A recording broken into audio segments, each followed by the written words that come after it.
You ever open your front door and find two grown men standing there dressed like wannabe cops? Fake badges, fake uniforms, the whole 9 yards, telling you that if you don't hand over your ID, your own HOA can have you arrested. Yeah, that happened to me. And here's the kicker. I never even signed up for this. HOA didn't want anything to do with it yet. Suddenly these folks are finding me, stalking me, towing my car. All because someone decided my peaceful little neighborhood needed an association. Honestly, if I'd wanted the HOA life, I'd have moved to one of those Stepford Wives communities and bought a closet full of khaki pants and polo shirts, right? I'd lived here for years. Nice suburban street neighbors who wave but mind their business. No crime to speak of, like you drop your wallet and someone leaves it on your porch with a sticky note. Hey, you dropped this, bud. Zero drama. But a few months ago, somebody gets the bright idea that we need an HOA, and next thing I know, I'm getting letters. Oh, so many letters. At first, it's polite. Hey, neighbor, join us. I send one back, all friendly. Thanks, but no thanks. I figure that's that. But nope, they keep coming. More envelopes, more offers, until it feels like I'm getting invited to a cult potluck. I start ignoring the mail. What else can you do? It's just paper. Then about a month in, my doorbell goes nuts one night while I'm chopping onions for dinner. I peek through the peephole and see two dudes in black arms crossed like they're starring in their own episode of Cops HOA edition.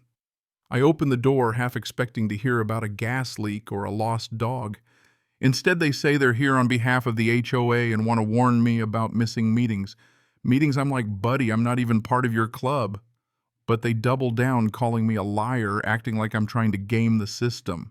Now, maybe I'm petty, but I ask to see their evidence.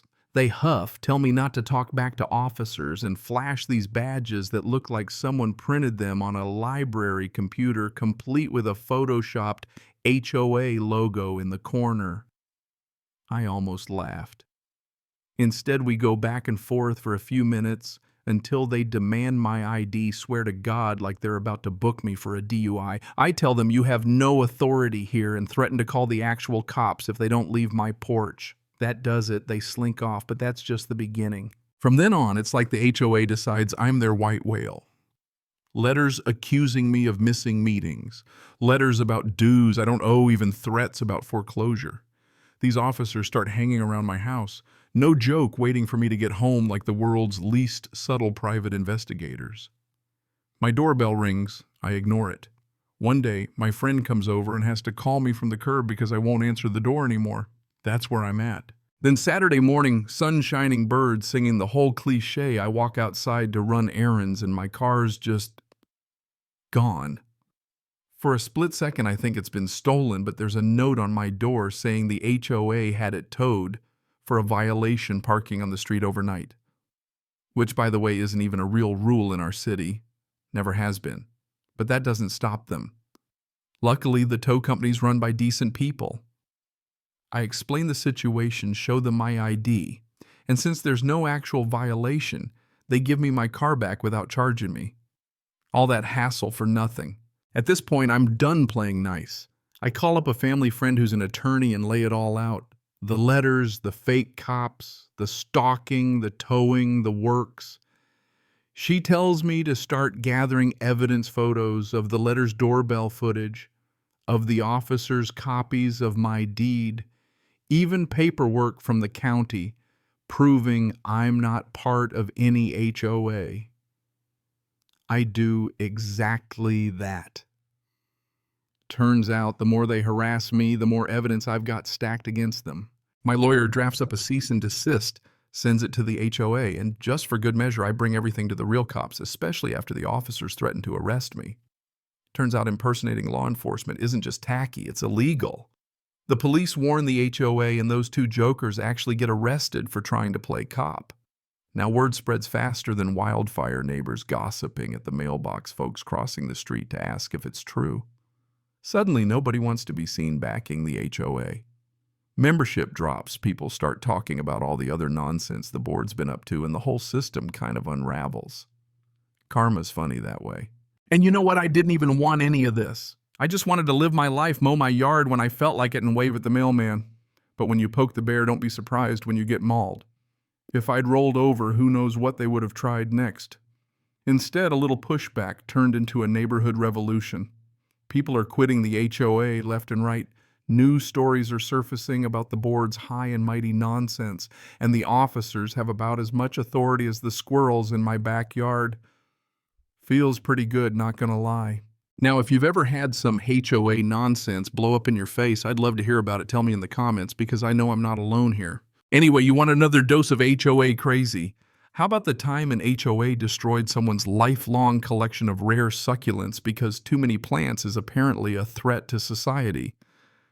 Picture this: you finally escape Los Angeles after 15 years of crime and chaos, thinking you've landed in paradise. You got a 10-year-old son, a remote job, a place with a huge kitchen and a patio just begging for your botanical masterpieces. You set up your collection, aloe, agave, Italian clay pots, the whole shebang. Neighbors love it, stop to chat, ask questions. For a moment, life is sweet. Then the HOA swoops in. First, they fine you $50 because your kid couldn't lift a heavy trash bag. Caught on one of their bazillion surveillance cameras, of course. Next, they email you too many plants. You try reasoning with them, even break down how your succulents use less water than most people's tomato gardens. 2 days later, you come home to find your rare plants hacked to pieces by a gardener the HOA sent by mistake. You demand answers. They claim the space outside your door is community property, but it isn't. It's your patio, your plants. You threaten legal action, and they finally back off. But that's not the end. Months later, during wildfire season, the same gardeners out there blowing ash everywhere with a leaf blower, despite a citywide ban. That's it. You're done. You pack up, move to a place where the landlord actually likes plants, and vow never to live under an HOA again. Lesson learned: HOAs exist to control, not to build community, if you want to keep your sanity and your succulents run. Let's kick it up a notch, pro-revenge style. Picture rural Iowa, endless cornfields, and my mom is a boy-crazy 13-year-old who bloomed early and caught a little too much attention. Some kid, we'll call him Tim, doesn't handle rejection well. He bullies her, calls her names, even gets physical. It escalates until one day he follows her into the bathroom, pins her to the wall, and kisses her against her will. His parents are horrified, yank him out of school, and ship him to a strict Catholic academy. Years later, he apologizes, and turns out his home life was a mess. My mom sends him a fruit basket as a peace offering when he gets married, so all's well that ends well, right? But the principal, different story. When Tim leaves, the principal jokes to my grandma. You should appreciate his sense of humor. Grandma is having none of it. She tears into him, then sits back and lets the rest of the family handle it. My mom's siblings are legends. One messes with answer keys. Another rallies against cafeteria food.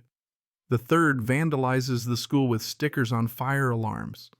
The principal finally calls a meeting to complain, and my grandma shuts him down with his own words. It was just a joke. You should love his sense of humor.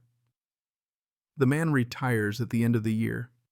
Sometimes the best revenge is poetic justice. You want a twist? Try running a factory that just happens to fall within some ancient HOA boundary. Half the area has gone commercial, but nobody bothered updating the map. Life's fine until a new HOA president, a real Karen fake nails yappy dog, barges into your office and accuses you of stealing perfectly good HOA land. She wants a key to your factory gate. When you refuse, she builds a fence overnight, blocks your emergency exits, and almost shuts down half your business. You're tempted to tear down the fence, but your lawyer says, hold up, let the judge handle it. Sure enough, Karen argues her case, spouting nonsense about unused land becoming HOA property. Judge isn't buying it. She's ordered to remove the fence or be liable for lost revenue. The fence comes down, you get a restraining order, and the HOA's leadership gets a crash course in real estate law. You install keycard doors so no more Karens can sneak in, and life goes on. Sometimes the system works, you know. So here's the real question. Where do we draw the line between order and control, between community and coercion? Ever dealt with a nightmare HOA or a power-tripping neighbor? Drop your story in the comments because trust me, I know everyone's got one. And hey, if you made it this far, give the video a like, share your take on justice and community, and let's figure out where right and wrong actually start. You never know. Your story might be the one that tips the scales.